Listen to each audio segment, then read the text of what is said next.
Baik, kaum muslimin dirahmati oleh Allah Subhanahu wa taala. Dan para ulama membagi tauhid ini ke dalam 3 macam tauhid.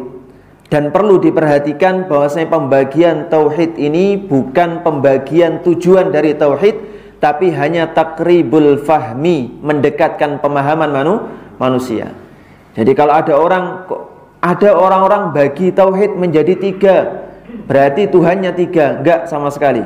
Tapi tauhid, tujuan dari tauhid hanya 1, karena mengesahkan Allah Azza wa Jalla dalam masalah perbuatan. Yang diesahkan adalah Allah. Mengesahkan Allah Azza wa Jalla dalam urusan ibadah, yang diesahkan adalah Allah. Mengesahkan Allah Azza wa Jalla dalam nama dan sifat-sifatnya, yang diesahkan juga Allah Subhanahu wa ta'ala. Jadi membagi tauhid menjadi 3 ini hanya takribul fahmi, mendekatkan pemahaman manusia. Karena seiring berjalannya zaman terjadi banyak sekali perbedaan-perbedaan, banyak sekali penyelisihan-penyelisihan, banyak sekali penyelewengan-penyelewengan dalam urusan tauhid yang berbeda-beda perinciannya. Ada yang menyelisih tauhid Ahlussunnah wal Jamaah dalam urusan nama dan juga sifat-sifat Allah Subhanahu wa ta'ala. Ada yang menyelisih tauhid Ahlussunnah wal Jamaah dalam urusan ibadahnya kepada Allah. Ada yang menyelisih tauhid dalam urusan rububiyah Allah Subhanahu wa ta'ala. Maka para ulama membagi tauhid menjadi 3 macam. Yang pertama adalah tauhid ar-rububiyah. Tauhid ar-rububiyah. Yang dimaksud dengan tauhid ar-rububiyah adalah mengesahkan Allah Azza wa Jalla dalam urusan perbuatan-perbuatan Allah. Bahwasanya Allah Azza wa Jalla menciptakan dan tidak ada zat lain yang menciptakan sebagaimana penciptaan Allah Subhanahu wa ta'ala. Bahwasanya Allah Azza wa Jalla memiliki alam semesta ini dan tidak ada pemilik lain kecuali Allah Azza wa Jalla. Bahwasanya Allah Azza wa Jalla memelihara alam semesta ini dan tidak ada pemelihara lain kecuali Allah Azza wa Jalla. Ini tauhid ar-rububiyah. Mengesahkan Allah Azza wa Jalla dalam urusan perbuatan-perbuatan Allah Azza wa Jalla, maka itu dinamakan dengan tauhid ar-rububiyah. Kemudian jenis tauhid yang kedua, yaitu tauhid al-uluhiyah, yaitu mengesahkan Allah Azza wa Jalla dalam urusan ibadah hamba kepada Allah Azza wa Jalla. Bahwasanya semua urusan ibadah itu hanya dan wajib ditujukan kepada Allah Azza wa Jalla. Seorang minta tolong hanya wajib kepada Allah.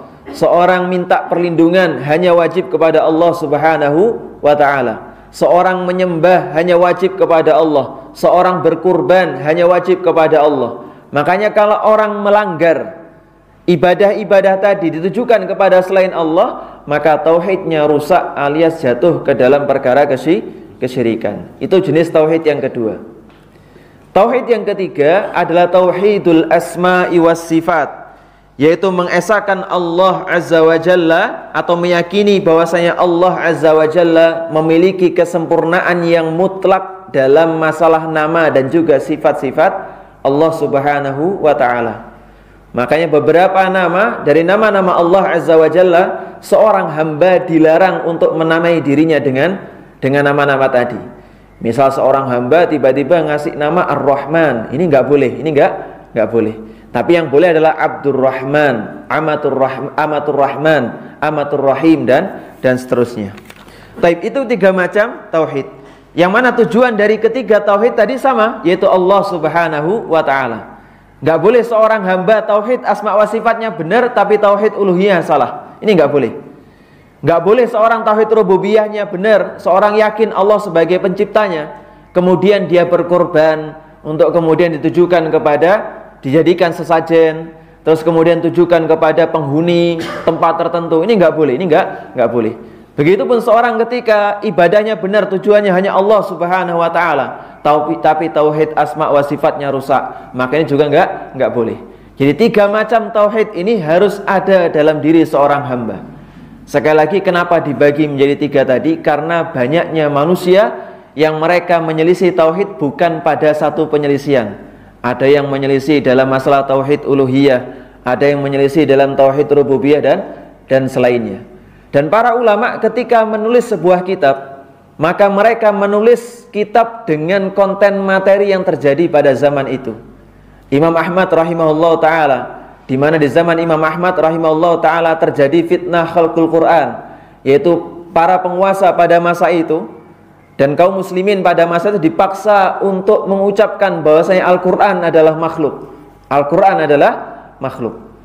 Dipaksa mengucapkan demikian. Namun Imam Ahmad rahimahullah ta'ala teguh sampai akhir hayatnya dengan mengatakan Al-Quran kalamullah wa laysa bimakhluk. Al-Quran ini kalamullah, firman Allah, dan bukan makhluk. Dan di dalam kitabnya Ushulus Sunnah, yang mana juga merupakan kitab akidah, disebutkan di dalamnya adalah Al-Quran kalamullah wa laysa bimakhluk. Bahwasanya di sisi Ahlussunnah wal Jamaah, Al-Quran adalah kalamullah dan bukan makhluk. Jadi para ulama menulis kitab berdasarkan apa? Berdasarkan masalah yang terjadi pada masa dia menulisnya. Begitu pun Al-Imam Muhammad bin Abdul Wahhab rahimahullah ta'ala, ketika menulis kitab Tauhid ini, maka beliau kebanyakan menulis tentang masalah Tauhid Uluhiyah. Kenapa demikian? Karena banyaknya penyelisihan pada masa itu dalam masalah Tauhid Uluhiyah. Banyak terjadi di masa itu, orang-orang mengagungkan kuburan, minta tolong kepada kuburan penghuni kuburnya, minta perlindungan kepada penghuni kubur dan lain sebagainya. Makanya beliau menulis banyak kitab yang isinya tentang masalah tauhid uluhiyah. فقلت استغفروا ربكم إنه كان غفارا يرسل السماء عليكم مدرارا ويمددكم بأموال وبنين ويجعل لكم جنات ويجعل لكم أنهارا.